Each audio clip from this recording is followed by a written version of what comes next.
Assalamualaikum warahmatullahi wabarakatuh. Yang terhormat kepada Ibu Mustamirah selaku dosen manajemen berbasis sekolah dan teman-teman yang saya cintai.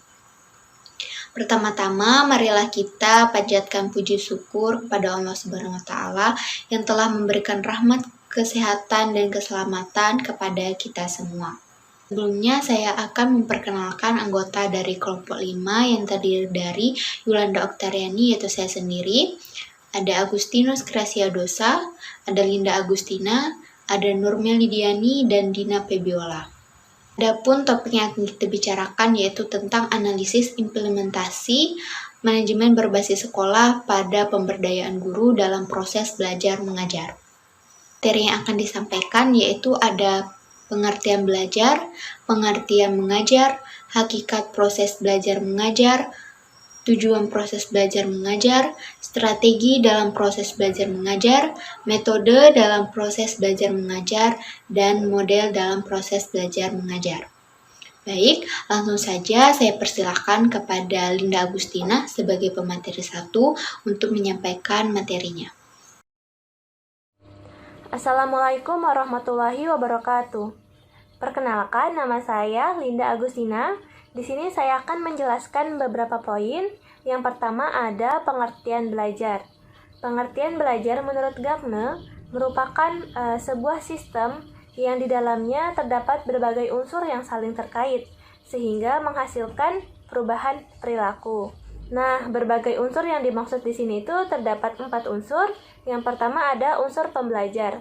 Unsur pembelajar ini dapat berupa peserta didik, pembelajar, warga belajar, dan peserta pelatihan.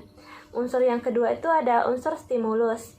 Unsur stimulus ini adanya peristiwa yang merangsang penginderaan atau adanya stimulus yang masuk ke dalam alat indera seorang pembelajar. Yang ketiga ada unsur memori. Memori seorang pembelajar berisi berbagai kemampuan yang berupa pengetahuan, keterampilan, dan sikap yang dihasilkan dari aktivitas sebelumnya. Yang keempat itu ada unsur respon. Unsur respon ini berupa tindakan yang dihasilkan dari aktualisasi memori. Nah, keempat unsur inilah yang dimaksud oleh Gagne yang saling terkait, sehingga menghasilkan terjadinya perubahan perilaku oleh pembelajar. Selanjutnya ada pengertian mengajar. Pengertian mengajar menurut Arifin, mengajar sebagai suatu rangkaian kegiatan penyampaian bahan pelajaran kepada murid agar dapat menerima, menanggapi, menguasai, dan mengembangkan bahan pelajaran. Maksudnya di sini yaitu dalam mengajar, guru itu melakukan serangkaian kegiatan penyampaian bahan pelajaran dengan tidak hanya memberikan materi saja, tetapi dengan melakukan berbagai kegiatan seperti memvariasikan pelajaran, memberikan media dan animasi dalam belajar, melakukan diskusi dengan siswa, dan masih banyak kegiatan yang dapat dilakukan oleh guru dalam penyampaian bahan pelajarannya, agar siswa dapat menerima, menanggapi, dan mengembangkan bahan pelajaran yang diberikan oleh guru. Selanjutnya, hakikat proses belajar mengajar. Dalam keseluruhan proses pendidikan, kegiatan belajar mengajar merupakan kegiatan yang paling pokok. Hal ini berarti bahwa berhasil tidaknya suatu pencapaian tujuan pendidikan bergantung kepada bagaimana proses belajar mengajar dirancang dan dijalankan secara profesional. Dalam sistem pendidikan, kegiatan proses belajar mengajar dapat dikatakan sebagai kegiatan inti dari pelaksanaan kurikulum. Nah, kurikulum sendiri dijabarkan sebagai proses pembelajaran, di mana proses ini berisi proses belajar yang dilaksanakan oleh peserta didik dan proses mengajar yang merupakan tanggung jawab dari guru. Baik, sekian pemaparan materi dari saya kembalikan ke moderator. Baik, terima kasih kepada pemateri 1. Selanjutnya materi akan dilanjutkan kepada pemateri 2 yaitu Dina Febiola.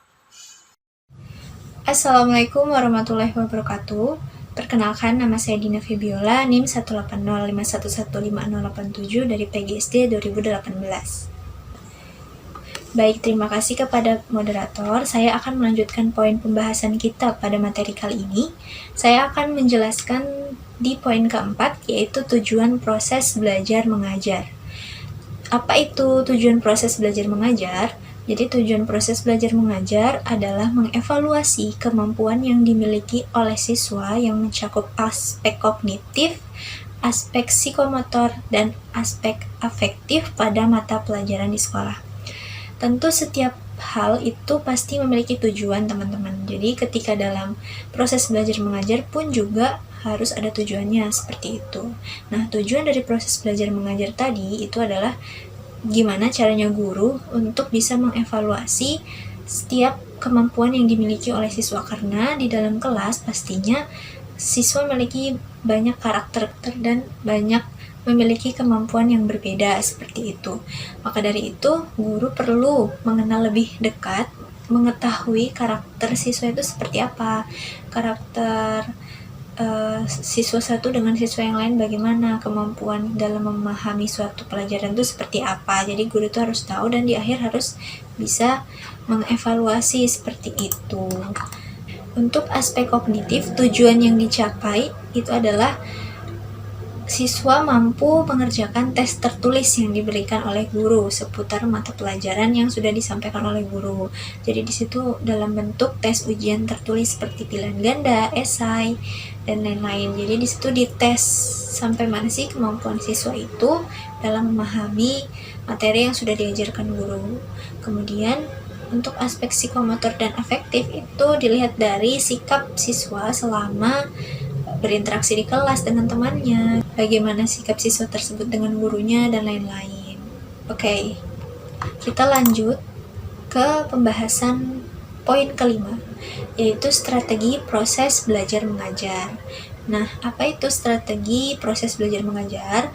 Jadi strategi proses belajar mengajar atau disebut dengan istilah strategi pembelajaran adalah cara-cara yang dipilih untuk menyampaikan materi pelajaran dalam lingkungan pembelajaran tertentu agar tujuan pembelajaran dapat dicapai dengan efektif dan efisien.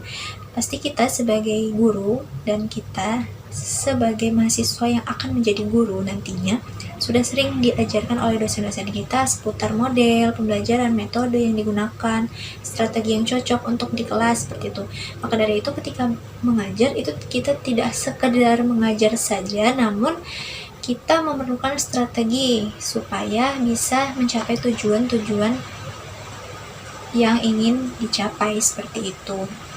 Untuk strategi belajar mengajar sendiri tentunya sangat banyak ya. Jadi kita sebagai guru harus tahu, harus bisa memilih yang mana yang cocok dengan materi pelajaran yang akan disampaikan. Oke, kita lanjut. Strategi belajar mengajar dikelompokkan berdasarkan komponen yang mendapat tekanan dalam program pengajaran itu dibagi menjadi 3, yaitu strategi belajar mengajar yang berpusat pada guru, peserta didik, dan materi pengajaran. Untuk strategi belajar mengajar yang berpusat pada guru, itu guru harus mengetahui bagaimana sih cara untuk mengajarkan siswa, untuk menyampaikan pesan seputar mata pelajaran agar siswa tersebut paham apa yang disampaikan oleh guru. Apa sih maksud dari guru ini menyampaikan itu seperti apa. Maka dari itu perlu adanya strategi yang baik ketika mengajar, entah itu mungkin dalam hal ceramahnya atau mungkin guru sambil memperagakan sesuatu, demonstrasi dan lain-lain agar siswa itu lebih cepat paham dalam menerima informasi yang diberikan oleh guru. Kemudian ada strategi belajar mengajar yang berpusat pada peserta didik. Di sini peserta didik tentunya di kurikulum 2013 bukan sebagai objek lagi, namun sudah sebagai subjek, yang mana peserta didiklah yang membangun wawasan mereka, membangun pengetahuan mereka, dan membangun rasa ingin tahu mereka ketika dalam belajar di kelas. Entah itu mungkin berdiskusi, entah itu presentasi di kelas, maju di kelas, kemudian membuat portofolio dan lain-lain. Setelah itu ada yang terakhir, ada strategi belajar mengajar yang berpusat pada materi pengajaran. Di sini materinya apakah cocok atau tidak dengan strategi yang akan diterapkan oleh guru. Oke, lanjut. Strategi belajar mengajar dapat kita bedakan menjadi 2 berdasarkan pengelolaan materi. Yang pertama ada strategi belajar mengajar ekspositori dan heuristik atau kurioristik. Nah, apa itu strategi belajar mengajar ekspositori. Jadi ekspositori ini dimana guru itu mengolah secara tuntas pesan atau materi yang disampaikan di kelas sehingga peserta didik hanya tinggal menerima saja. Ya, ini seperti metode ceramah ya, strategi ceramah. Guru hanya menyampaikan atau berbicara atau sebagai center di kelas gitu, menjadi pusat informasi di kelas. Nah, siswa di sini hanya menyimak, mendengarkan, mencatat seperti itu, hanya menerima saja informasi yang diberikan guru tanpa adanya feedback atau timbal balik.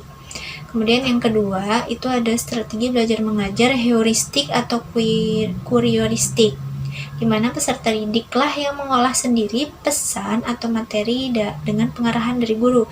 Nah, ini berbanding terbalik dengan tadi. Kalau tadi guru itu sebagai center, sekarang siswalah yang menjadi center atau subjeknya, karena dia yang mengolah sendiri pesan yang disampaikan oleh guru atau yang ada dalam topik pembahasan pelajaran pada saat itu. Guru hanya sebagai fasilitator saja, mengarahkan jalannya diskusi. Ketika ada siswa yang bertanya, guru akan bimbing seperti itu. Jadi siswalah yang membangun rasa ingin tahunya sendiri seperti itu. Itu saja penyampaian dari saya. Saya kembalikan ke moderator. Baik, terima kasih kepada pemateri 2 telah menyampaikan materinya. Selanjutnya materi akan dilanjutkan oleh pemateri 3 yaitu Nurmeli Diani. Selanjutnya saya akan membahas mengenai metode dalam proses belajar mengajar. Menurut Ahmadi dan Prasetya pada 2015, metode adalah teknik yang harus dikuasai oleh pendidik atau guru untuk menyajikan materi pembelajaran kepada peserta didik di kelas, baik secara individu maupun kelompok, agar materi pembelajaran dapat diserap, dipahami, dan dimanfaatkan oleh peserta didik dengan baik. Nah, selanjutnya di sini akan kita bahas beberapa metode yang bisa diterapkan dalam proses belajar mengajar. Di antaranya, kelompok kami mengambil 4 metode. Yang pertama ada metode karya wisata atau outdoor. Menurut Anita pada 2008, pembelajaran outdoor hampir identik dengan pembelajaran karya wisata, yang artinya aktivitas belajar siswa dibawa keluar kelas. Pembelajaran ini harus direncanakan, dilaksanakan, dan dievaluasi secara sistematis dan sistemik. Sering dalam implementasi outdoor, siswa tidak memiliki panduan belajar sehingga esensi kegiatan tersebut kurang. Pembelajaran outdoor selain untuk meningkatkan kemampuan juga lebih bersifat untuk meningkatkan aspek-aspek psikologis siswa, seperti rasa senang, rasa kebersamaan, yang selanjutnya berdampak terhadap meningkatnya motivasi belajar siswa. Selanjutnya yang kedua yaitu metode pembelajaran talking stick. Jadi metode pembelajaran talking stick ini dipergunakan guru dalam mencapai tujuan pembelajaran yang berorientasi pada tercapainya kondisi belajar melalui permainan tongkat yang diberikan dari satu siswa kepada siswa yang lain pada saat guru menjelaskan materi pembelajaran dan selanjutnya mengajukan pertanyaan. Nah, saat guru selesai mengajukan pertanyaan, maka siswa yang sedang memegang tongkat itulah yang memperoleh kesempatan untuk menjawab pertanyaan. Nah, pada metode ini salah satunya adalah untuk meningkatkan hasil belajar siswa serta menuntut siswa untuk aktif dalam kegiatan pembelajaran.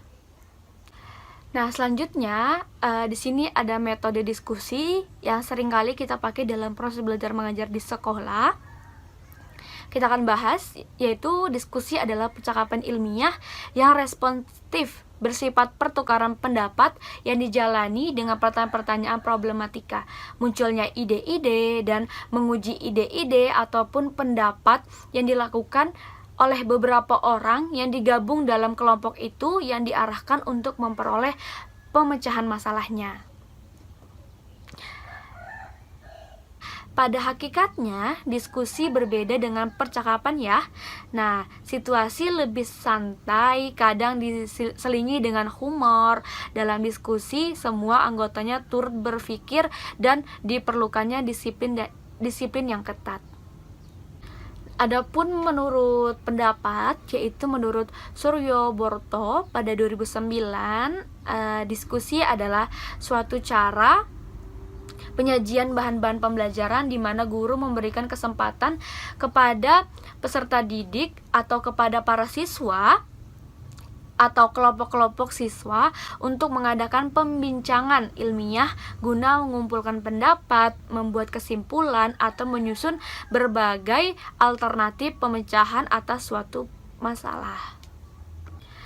Yang terakhir, yang keempat, kita akan bahas mengenai metode simulasi. Nah, simulasi di sini adalah tiruan atau perbuatan yang hanya pura-pura saja. Nah, yang artinya dari kata-kata simulan yang artinya pura-pura atau berbuat seolah-olah, dan simulasi artinya tiruan atau perbuatan yang pura-pura saja.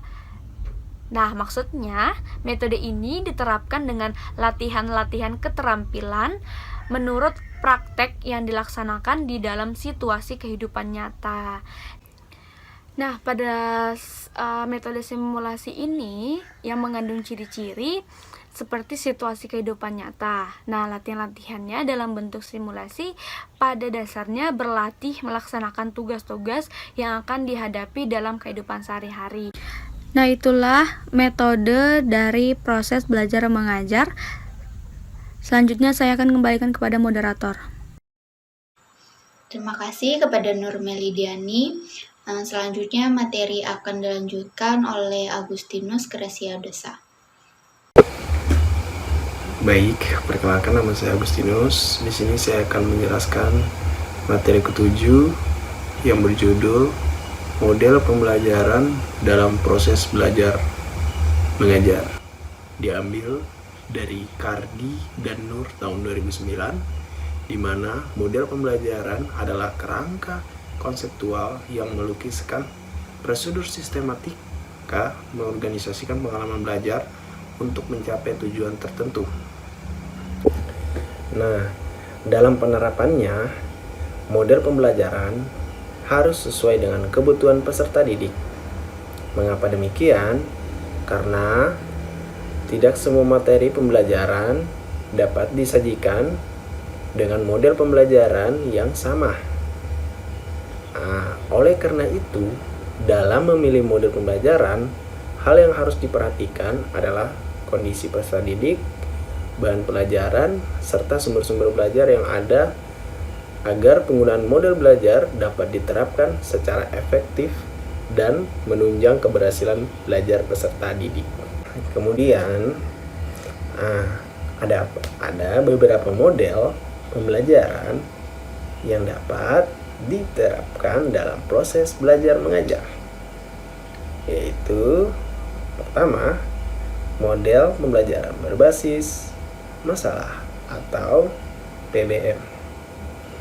Nah, istilah pembelajaran berbasis masalah atau PBM ini diadopsi dari istilah Inggris, yaitu Problem Based Instruction atau PBI.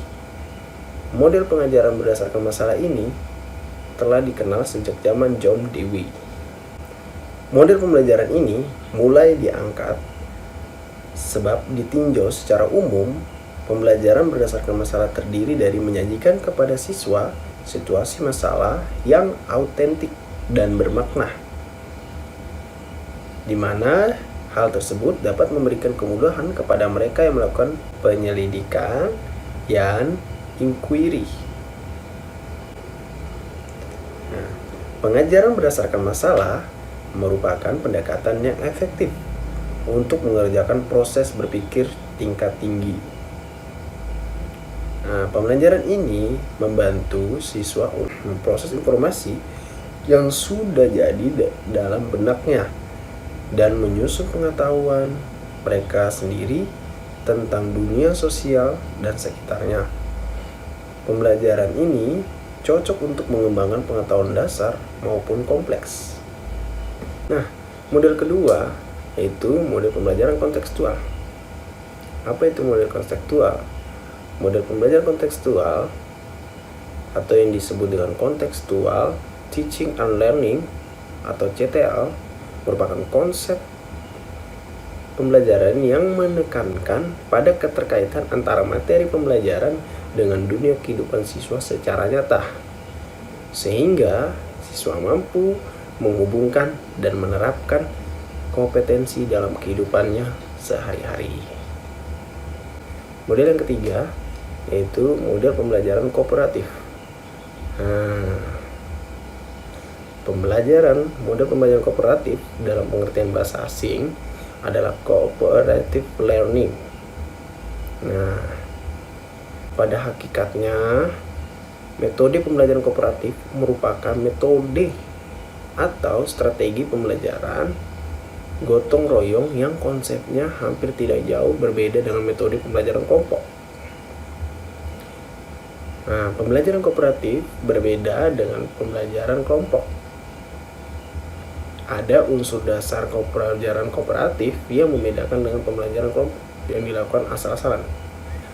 Pelaksanaan prinsip dasar pokok sistem pembelajaran kooperatif dengan benar akan memungkinkan guru mengelola kelas dengan lebih efektif.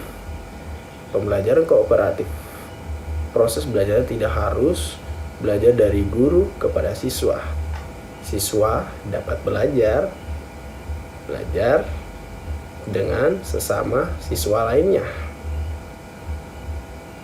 Model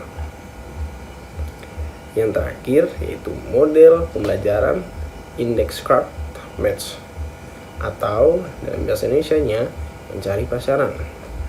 Model pembelajaran index card match atau mencari pasangan adalah model pembelajaran yang cukup menyenangkan, digunakan untuk mengulang materi yang telah diberikan sebelumnya. Dengan model pembelajaran index card match, peserta didik dapat belajar aktif dan berjiwa mandiri. Walaupun dilakukan dengan cara bermain, model pembelajaran index card match dapat merangsang peserta didik untuk melakukan aktivitas belajar secara bertanggung jawab dan disiplin, sehingga tujuan pembelajaran dapat tercapai dan prestasi belajar dapat meningkat. Nah, demikian penyampaian materi dari saya. Saya kembalikan ke moderator.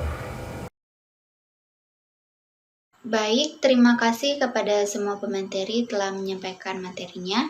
Selanjutnya saya akan membacakan kesimpulannya. Jadi kesimpulannya yaitu belajar merupakan perubahan tingkah laku atau penampilan dengan serangkaian kegiatan, misalnya dengan membaca, mengamati, mendengarkan, meniru, dan lain sebagainya. Sedangkan mengajar merupakan rangkaian kegiatan penyampaian bahan pelajaran kepada peserta didik agar dapat menerima, menanggapi, menguasai, dan mengembangkan bahan pelajaran. Nah, sama halnya dengan belajar. Mengajar pada hakikatnya adalah suatu proses, yaitu proses mengatur, mengorganisasi lingkungan yang ada di sekitar peserta didik, sehingga dapat menumbuhkan dan mendorong peserta didik melakukan proses belajar. Pada tahap berikutnya adalah proses memberikan bimbingan dan bantuan kepada peserta didik dalam melakukan proses belajar. Tujuan hasil belajar adalah mengevaluasi kemampuan yang dimiliki oleh peserta didik yang mencakup aspek kognitif, aspek afektif, dan aspek psikomotor pada mata pelajaran di sekolah dasar setelah melalui proses belajar menggunakan metode pembelajaran. Nah, strategi belajar mengajar atau disebut dengan strategi pembelajaran adalah cara-cara yang dipilih untuk menyampaikan materi pelajaran dalam lingkungan pembelajaran tertentu agar tujuan pembelajaran dapat dicapai secara efektif dan efisien. Selanjutnya, metode mengajar adalah ilmu yang mempelajari cara-cara untuk melakukan aktivitas yang tersistem dari sebuah lingkungan yang terdiri dari pendidik dan peserta didik untuk saling berinteraksi dalam melakukan suatu kegiatan sehingga proses belajar berjalan dengan baik dalam arti tujuan pengajarannya tercapai. Nah, terdapat beberapa metode pembelajaran yang dapat digunakan oleh guru, yaitu metode karya wisata, metode talking stick, metode simulasi, metode discovery learning, metode diskusi, dan metode pembelajaran luar kelas. Selanjutnya, model pembelajaran adalah kerangka konseptual yang melukiskan prosedur sistematika, mengorganisasikan pengalaman belajar untuk mencapai tujuan tertentu. Model pembelajaran perlu dipahami oleh guru agar dapat melaksanakan pembelajaran secara efektif dan meningkatkan hasil belajar peserta didik yang sesuai dengan hasil belajar yang telah ditetapkan. Terdapat beberapa mode pembelajaran yang dapat diterapkan oleh guru, yaitu mode pembelajaran langsung, mode pembelajaran berbasis masalah, mode pembelajaran pendidikan matematika realistik Indonesia, mode pembelajaran konstekstual, dan mode pembelajaran mencari pasangan, dan mode pembelajaran kooperatif. Demikianlah penyampaian materi dari kelompok 5. Saya selaku moderator meminta maaf atas kesalahan saya. Saya tutup. Wassalamualaikum warahmatullahi wabarakatuh.